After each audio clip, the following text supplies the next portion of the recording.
24053, that one for prohibited weapon possession. 20-35328 for aggravated assault causing serious bodily injury, and 20-35329, also aggravated assault causing serious bodily injury. Was in court previously, entered pleas of true to counts 1, 2, 3, and 6. I've received an updated pre-sentence report. Have you both had an opportunity to review that report? Yes, Your Honor. Yes, Judge. Any additions or corrections? Nothing with that. Any testimony with regard to any of the other allegations? Mr. Smith? Judge, we have each person here for... I'm sorry, I can't hear you. We had the probation officer here, if you'd like to hear from him. I believe that, yes, I did address... I mean, I have what he put in here, but I just am asking if there's any witness, if you want to put in on any testimony for the counts that were not pled true to or not. So, Jacob. I would ask him a few questions if the state's not going to call him. So I guess we will do.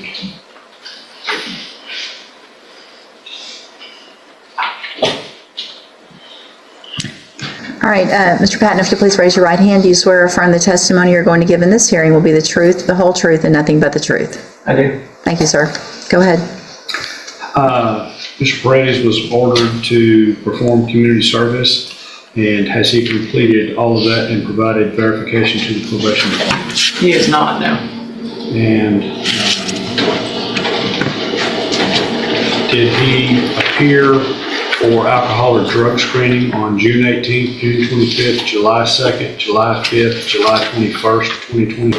I guess I want to know with regard to community service, obviously what has he done out of any of it, if any?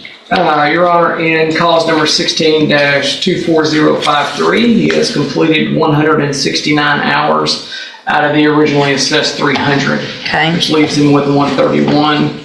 He last I guess I want to know with regard to community service on April 4th of this year. Obviously, He worked with our work crew. what has he done out of any of it, if any?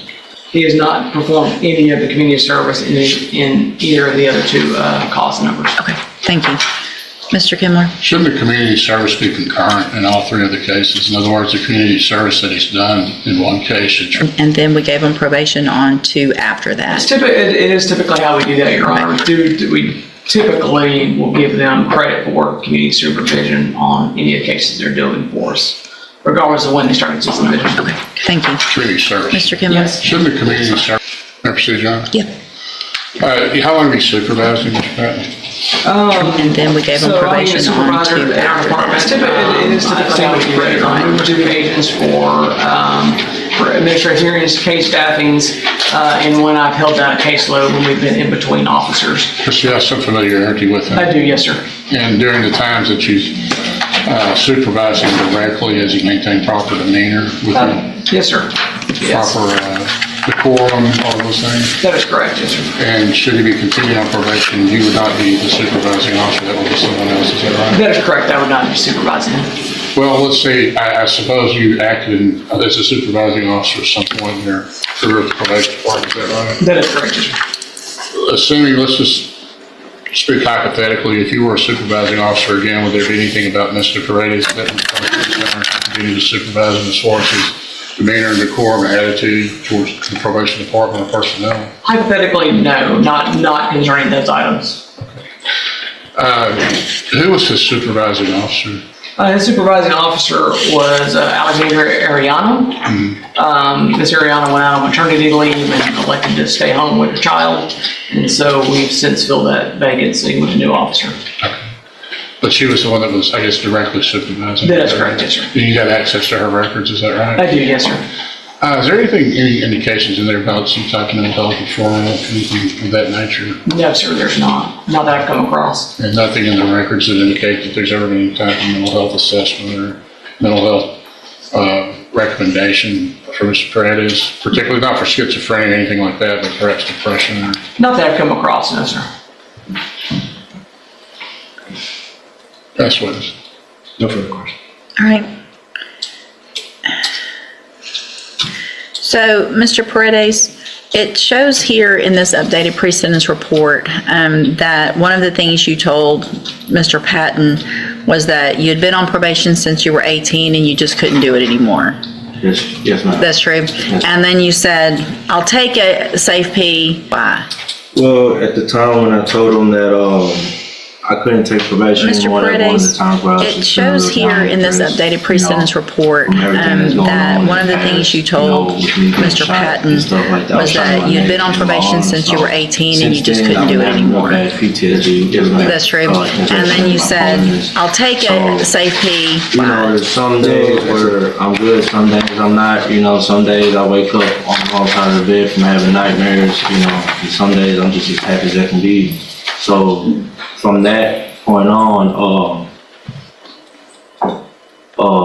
and I've been having real bad PTSD. I know since being in jail now, this isn't what I want because it's hurting my family. You know, there's some days where I'm good around that people, I'm not. You know, some days I wake up on the wrong side of the bed and having nightmares. You know, some days I have bad ride and all that. It's just bad from that point on. It puts me in a bad mood. Puts me, you know, at this point, I know since being in jail now, this isn't what I want because it's just hurting my family, hurting my daughter, and being around the people that's around me. Counselor I had earlier assigned me for probation, and I did tell that veteran and all that it's just bad environment. It makes you more, and it puts me in a bad mood just because I felt like it puts me, you know. I felt kind of low, you know, in a bad mindset. I guess you can say Stigmatized. Yes, sir. Yes, sir. I did speak with the counselor I had at this point. I know probation, and I did tell them prison. Feel like being in here, sitting in here, has helped me realize that my life is on the line, and it isn't a game, and it isn't a joke. And but I do need help mentally. I was prescribed Zoloft. The last time I was in here, due to my PTSD, that I never took it. Because I heard really bad things about it. But now I'm starting to realize maybe I should be on Zoloft just to control the urge of smoking weed and you know, that kind of behavior. I could ask him a few questions, Ron. Sure. Wait, I'm sorry, Ron. best you can, raise your right hand. Do you swear from the testimony you're going to give in this hearing will be the truth, the whole truth, and nothing but the truth? Yes, ma'am. Go ahead. Explain those facial tattoos to the judge. This tattoo right here is my daughter's birthday, 11/14/2017, and this is 9/16/22 is the day my cousin killed himself. He shot himself in the head. This was right after my uncle had passed of cancer, and my cousin who just passed away, his dad, my other uncle had just passed. This is tattoo. That's why I turned myself in a week later. 14/2017.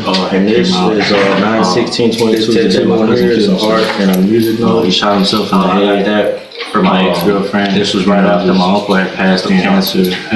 And being done at the time, my cousin who just passed away. No gang affiliated tattoos on me. My other uncle had just passed of cancer as well. That's why I turned myself in How a do week you later. maintain employment when you Came out. I always held a job. Always held a job. Even if it's working at Whataburger. What was your last For my ex-girlfriend. Shipley's Donuts was my last job to maintain. Because I got laid off. I was with them. No gang affiliation. Yes, sir. You did turn yourself in on the one? Yes, What sir. were you out there, carpenter?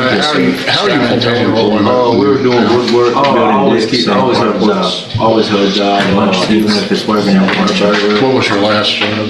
Shipley's Donuts was my last job to As far as being maintain. shot, that actually, I got laid off. I was with them. criminal history, I was these are public serious participation cases for about a year and a half. theology, Yes, sir. you were actually shot during. What were you out there, carpenter, Yes, sir. other scaffold Yes, builder? sir. Or were you We were doing doing fire? woodwork, building decks and carports. That's not what, I understand, that, but it's not, I don't want the court to think, I just look at it, and I'm not trying my to. understanding from the version in the pre-sentence report previously, and I didn't represent him. my recollection of it actually, because it's not good when I remember you. The fact that you were already on probation for a felony, Right. and then you came in and you admitted that you went there to shoot, you went there to go shoot Christy, but, which is your child's mother, right? That's not true?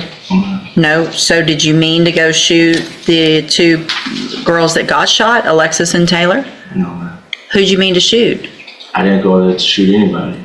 I think as he explained it to me, he was going there to meet for sexual purposes, the two girls, and when he got there, he was set up in the parking lot, and then by other people there, by people who were gonna rob him, and in the course of that, there was a gunfight, but he wasn't going there to shoot anybody. All right, well, that's. He was going there for an illegal purpose, That goes against everything that was said and everything that he agreed to back then, because, That's correct, Judge. We were getting ready for trial on this case. Yes. He was the aggressor. He was the one that fired first. Other people there, shot. people who were gonna Alexis rob him, and or and Taylor in the might have course of that, killed, there was a but he was there gunfight, to but he kill wasn't Christy. going there to shoot anybody. I didn't represent him, he was going there for All right. an illegal purpose. Anything else? That goes against everything that was said and everything that he agreed to back then. Smith, because. That's correct. I would agree with the probation case. Yes. He was the aggressor. He was the one that fired first. And had he been a better shot, the alternative he sees to prison, Taylor might have been killed, but he was there to go kill Christie. We have given him I didn't represent him. chance so I don't- after All right. chance, and he Anything has else? squandered, wasted, and even though he's a nice guy when he shows All up. right, Mr. Smith, He does argument. what he wants to do. That's evidence of the jailbait that shows that they tell him to go back for safety, and he just gets in the shower with his jumper on to prison. And I don't think he's sincere about it. And he says, we have given him chance after chance after chance. He has for doing what's right, what he's supposed to do. Even though he's a nice guy when he shows up. Prison term is he does what he wants to do. That's evidence of the jail excuse shows that they tell him to go back to his bunk, and he just gets in the shower with his jumper on. And then you can't claim that, well, I feel bad because I got shot by somebody who was defending two other women. He has, I would ask for 10 time in this case. Anything else, Mr. Himmler? Well, it's difficult for me to address always with these jail incident reports without having the opportunity to cross-examine the person that made the allegations. So I would ask the court to consider the fact that that's not subject to, those allegations aren't subject to the rigors of cross-examination. But I think that on Mr. Brady's behalf, struggling with depression is a serious matter, and I know, and I respect Mr. Smith's looking at this as a way of somebody just volitionally, or somebody just deciding to be stubborn and self-centered and not complying, but depression's a serious problem. He has struggled with that. I think that's indicated by the limited mental history that we have. There is no new offense allegations in this. These are administrative allegations, but also as a follow-up when he gets out to follow-up and spindle talk. Because of the seriousness of these cases, these products that underlying give them at least one more chance with the aid of mental health, and they can maybe say something, but also as a follow-up when he gets out to follow up and spindle talk, continuing on probation, address not All only right, the thank you, substance Mr. abuse Kimmler. problems, So, but the Mr. Paredes, the thing is, you've been given exactly what Mr.